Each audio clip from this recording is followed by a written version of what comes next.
Benin Dabaroutou pose ses valises dans la commune de Koulekame. Nous sommes dans le département du Koufo.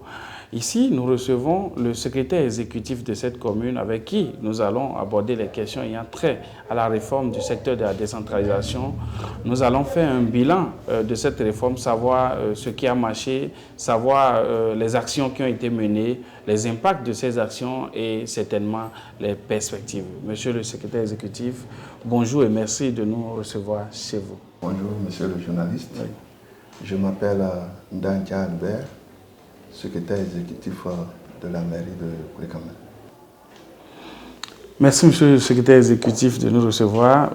Pour commencer, j'aimerais savoir, à votre prise de service au secrétaire exécutif de la commune de Koulekame, quel était l'état des lieux, quels étaient les défis lorsque vous prenez les rênes de cette administration?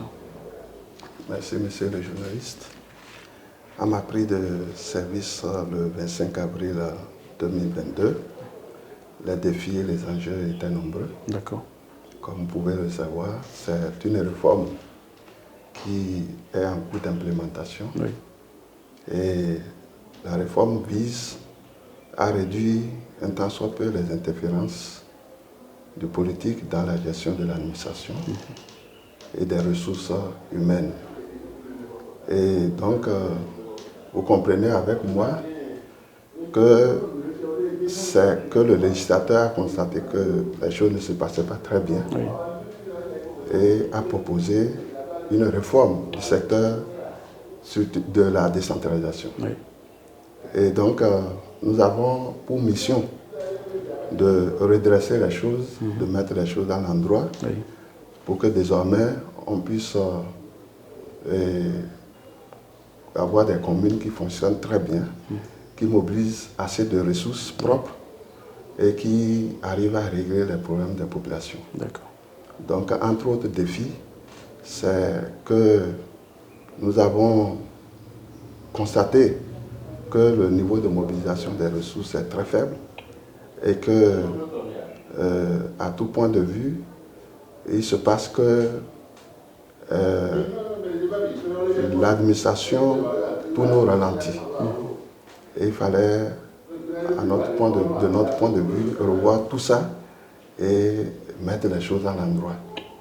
Donc, pour me résumer, c'est que nous avons noté un faible taux de mobilisation, oui, de ressources propres. Nous avons noté que les agents ne font pas le travail comme il se doit. Oui. Une forte mobilisation et politisation de l'administration. Le niveau de cotisation ou de contribution des populations est aussi faible. Très faible. Les marchés ne sont pas bien aménagés et le potentiel fiscal et le potentiel non fiscal n'est pas maîtrisé. C'est autant de défis qui vous attendaient, qui nous attendaient le 25 avril.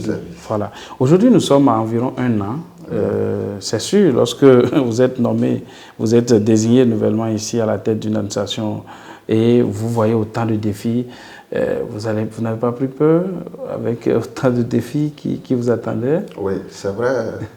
Et nous avons pris peur parce que il fallait se demander comment, face à tous ces défis, comment s'y prendre pour les relever. Alors, comment vous êtes pris? Comment on s'y est pris? Oui. C'est que, au prime abord, nous avons pris contact avec tous les acteurs de développement, à savoir les élus locaux. Nous avons rencontré les agents de la commune, on a rencontré les usagers des marchés, oui, la société civile. Nous avons rencontré presque tous les acteurs. Et avec eux, nous avons échangé sur les problèmes qui minent chacun des secteurs d'activité. Et nous avons ensemble échangé sur les approches de solutions. OK. Voilà. Donc les solutions sont venues des acteurs eux-mêmes. Si, parce qu'ils nous attendaient de plein pied. Ils savaient que ça n'allait pas, mais ils n'avaient pas de voix pour remonter, pour s'exprimer. Oui. À notre arrivée, ils ont applaudi. Ok. Et on trouvait que, bon, ils pouvaient élever à notre connaissance leurs préoccupations Ok. pour qu'ensemble on puisse les régler.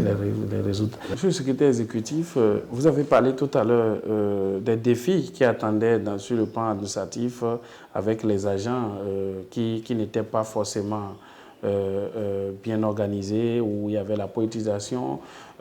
Comment vous êtes arrivé à régler cette situation? Parce que d'abord, il y avait cette réalité au départ pour ce qui concerne la réforme, parce que vous venez là remplacer un secrétaire général qui était là, qui était peut-être désigné par un homme politique. Vous venez là avec des cadres qui viennent remplacer certains autres cadres qui étaient sur place au poste. Dites-moi comment vous êtes parvenu à régler et mettre les agents en confiance pour que le travail puisse se faire. Merci, monsieur le journaliste. Vous posez là une question vraiment pertinente. Et vous n'êtes pas sans savoir que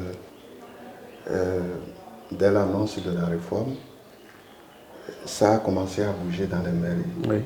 Moi, je viens d'une mairie où j'étais le secrétaire général. Ah, d'accord. J'étais le secrétaire général de la mairie de Latitengo. Ok. Avant d'être tiré au sort par le maire de la commune de Koulikamé. D'accord. Et donc, je savais déjà les difficultés de gestion des ressources humaines auxquelles je pourrais être confronté. D'accord. Et donc, je m'étais préparé. Au passage, je tiens à vous dire que ma formation à l'École nationale d'administration et de magistrature a porté sur le management des services publics. D'accord. Donc, j'ai fait... Vous étiez un homme averti. Voilà, j'étais déjà un homme averti. Oui. Je savais que ça ne va pas être facile. Oui. Donc, à ma prise de service, déjà, j'ai commencé à prendre contact avec les têtes de pont, notamment le secrétaire général de la mairie, les chefs de service, pour les apaiser, pour leur faire savoir qu'en fait, nous ne sommes pas venus pour les remplacer. Nous sommes venus pour que nous formions une équipe de travail, pour que nous fassions la marche ensemble et pour que vraiment nous puissions avoir des résultats. Alors, avec ces explications et avec ma manière de les gérer, ils ont fini par rentrer dans le rang. Et chacun, la confiance s'est installée. Voilà, la confiance s'est installée. Nous avons commencé à faire le travail ensemble. Nous avons d'autres espaces d'échange, notamment les CODI, les comités de direction, qui sont hebdomadaires. Donc tous les lundis, on se retrouve pour échanger, pour interpréter les dispositions du code, parce que je sais que quand on ne comprend pas, on est souvent amené à poser des actes qui ne sont pas bons. Donc on saisit toutes les occasions pour expliquer. Je devais vous dire que, en fait, les contacts que j'ai eu avec les différents acteurs visaient aussi à leur expliquer que nous ne sommes pas venus pour remplacer les maires. Le maire reste et demeure la première autorité politico-administrative de la commune. D'accord. Il a ses activités, ses attributions propres, certes. Le SE a les siennes, mais les deux fonctionnent en bonne intelligence. D'accord. Il n'y a pas de couloir, il n'y a pas de cloisonnement entre les deux organes. Donc, j'ai expliqué tout ça aux populations. Je leur ai fait savoir que chacun reste dans son couloir, certes, mais il y a cette relation interpersonnelle qui doit permettre de faire avancer les choses. D'accord. Alors, lorsque vous menez une telle démarche avec les différents acteurs, avec les agents de la mairie, et vous les mettez vraiment au travail, il doit y avoir des résultats. Est-ce qu'en un an déjà, vous avez des résultats? Oui, je puis vraiment dire, sans rire de me tromper, que les résultats ont commencé à s'annoncer. Et pour preuve, le taux de mobilisation des ressources en 2021 était de l'ordre de 80%. Mais en 2022, en décembre 2022, le taux de mobilisation est de 117%. Wow. Vous comprenez que le travail Et que Porte nous avons déjà la ses fruits. dynamique que nous avons impulsée a commencé à porter ses fruits. Et je vous fais une confidence, le préfet du département a organisé la journée de l'excellence pour primer les meilleures communes mobilisatrices de ressources et les meilleures communes propres de la commune. Et c'est la commune de Koulikamé qui a enlevé les 2 prix. Ah mais les deux. Ah mais super, donc, félicitations monsieur. La commune de Koulikamé, pour avoir fait un taux de mobilisation très satisfaisant, Oui. a pris le premier prix de meilleure commune mobilisatrice des ressources. Oui. Et aussi, compte tenu de tout ce que nous avons mis en place, des outils qu'on a mis en place pour que la commune soit propre, nous avons élaboré pas mal d'outils. Okay. En l'occurrence, le plan triennal d'entretien et de maintenance du patrimoine communal. Okay. Nous avons élaboré aussi, nous avons passé un contrat avec un prestataire qui nettoie régulièrement les marchés de la commune, les artères. Ça fait que, bon, on ne saurait dire que notre commune est très propre, mais il y a quand même un effort qui est fait. Parmi les médiocres, nous sommes quand même les meilleurs. Ah ben c'est bien. Donc ça fait que, bon, on peut se réjouir des résultats que vous affichez en ce moment. Voilà, même s'il faut redoubler d'efforts pour... Oui, c'est vrai, il reste beaucoup à faire. Et tant qu'il reste à faire, rien n'est fait. Oui, c'est ce qu'on dit souvent. Donc, nous n'allons pas végéter ou bien verser dans le triomphalisme béant. On est conscient que les défis restent à relever. Conscient de ça, nous prenons toutes les dispositions pour vraiment mériter la confiance que le chef de l'État a placé en nous. Et mériter aussi la confiance que le maire, que je remercie au passage pour l'accueil qu'il nous a réservé depuis notre arrivée. Et nous devons tout faire pour mériter la confiance. D'accord. Alors, monsieur le secrétaire exécutif, je suis sûr que vous nourrissez beaucoup d'ambition pour la commune de Koulikamé. Vous avez beaucoup de perspectives en termes de développement de la commune. Donc, nous allons aborder ces perspectives. Qu'est-ce que vous comptez faire d'ici 5-10 ans? Quel est votre rêve pour la commune de Koulikamé? Je nourris effectivement de nombreux rêves. Et au premier plan, c'est que il faut assainir la vie. Il faut améliorer le cadre de vie des populations.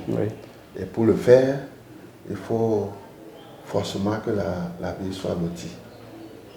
Malheureusement, la commune de Koulikamé n'est pas lotie. Et ça constitue un frein à la mobilisation des ressources. Absolument. Parce que les investisseurs ou les citoyens n'osent pas construire de belles maisons au risque d'être cassés un jour, et ça constitue vraiment une difficulté.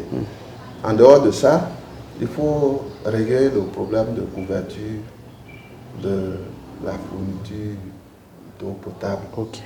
Parce que là, la commune de Koulikamé souffre le matin. Les populations ne trouvent pas l'eau potable. Ça fait qu'il faut faire la croix et la barrière avant de trouver de l'eau de la Sonève qui vient au compte-gouttes.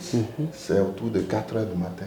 Il faut faire la veillée d'âme pour pouvoir avoir cette goutte d'eau, cette denrée pourtant capitale, indispensable pour la survie de l'homme. Et c'est un chantier qui nous préoccupe à plus d'un titre. Nous sommes en train de voir comment il faut faire. Nous sommes en train d'entreprendre des démarches en direction des structures en charge de la gestion de l'eau, notamment la Sonève. On leur a écrit pour leur dire vraiment de voler au secours de la mairie de Koulikamé. Nous ne resterons pas les bras croisés.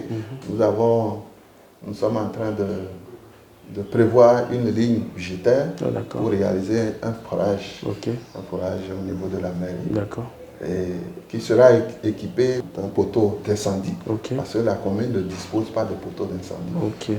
À chaque fois Qui a un drame, un drame il est compliqué on n'arrive pas à y faire face. D'accord. Donc, j'ai eu un entretien avec le directeur départemental des sapeurs-pompiers qui m'a conseillé de tout faire pour implanter les poteaux d'incendie. D'accord. Donc, ça fait partie de nos priorités. Oui. Et également, la commune ne dispose pas d'un hôtel de ville. Vous voyez, quand vous venez dans une commune, ce qui accueille, c'est quand même l'hôtel de ville. L'hôtel de ville, c'est l'image. L'image de la commune en dépend. Oui. Nous avons prévu au budget 2023 un crédit pour commencer les travaux de construction de l'hôtel de ville. Il y a aussi le problème de l'électricité qui se pose, mais heureusement à ce niveau, nous avons beaucoup de projets, notamment le PAD SBE, qui prévoit d'intensifier et d'étendre son réseau électrique au niveau de certains arrondissements, notamment Lanta et Adiaoumé. Bon, c'est déjà un début de solution. Mais il reste qu'au niveau urbain ici, les problèmes demeurent. Nous avons également écrit au directeur de la SBE pour lui faire part de cette difficulté, pour lui dire de voler au secours de la mairie la matière. Voilà, c'est autant de défis. Beaucoup de défis vous attendent encore et j'avoue que je n'aimerais pas être à votre place avec autant de défis. Mais bon, c'est un engagement qui est pris et nous voyons à vous entendre parler. Vous le faites avec beaucoup de fierté, vous le faites avec beaucoup d'amour et nous vous encourageons. Cette démarche vise entre autres à nous rapprocher des communes. Certes, nous vous accordons la parole, nous vous donnons l'opportunité de vous adresser aux populations, mais également nous attendons à travers notre démarche que vous voyez là un appel de pied pour vous lancer dans la visibilité de vos activités. Dabarou est un groupe de presse national avec beaucoup de canaux digitaux qui vous permettent de faire la visibilité autour de vos actions, de faire mieux connaître votre commune. C'est un appel de pied qui peut-être, si est entendu, pourra déboucher à un contrat éventuellement pour la couverture médiatique des activités de la commune. J'aimerais, comme mot de la fin, que vous vous adressez, vous dites un mot à travers, par rapport à cette initiative et également vous adresser aux autorités au plus haut niveau et aux populations éventuellement. Monsieur le secrétaire exécutif, ainsi sera votre mot de la fin. Vous allez regarder droit dans la caméra pour vous adresser à... Merci, monsieur le journaliste. J'avoue qu'il me manque de mots pour remercier le groupe de presse d'Abarou parce que nous faisons partie des communes qui bénéficient de votre initiative. Vous avez choisi notre commune parce que vous avez des raisons de la choisir. Je voudrais donc saisir cette occasion pour dire que nous souhaitons nouer effectivement un partenariat avec le groupe de presse d'Abarou pour que les activités que nous menons dans le cadre du développement de la commune puissent être visibles. Parce que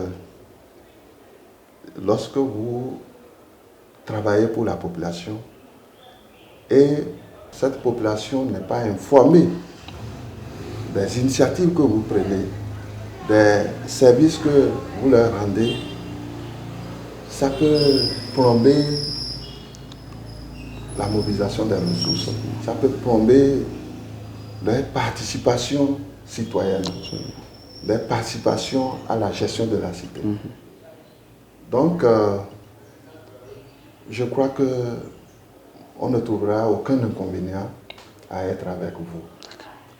Je voudrais donc saisir l'occasion que vous m'avez offerte pour remercier du fond du cœur tout le personnel et vous qui avez fait le déplacement, du groupe de presse d'Avaro, et également remercier les autorités communales, en l'occurrence le maire, qui n'a de cesse de nous encourager chaque jour que Dieu fait.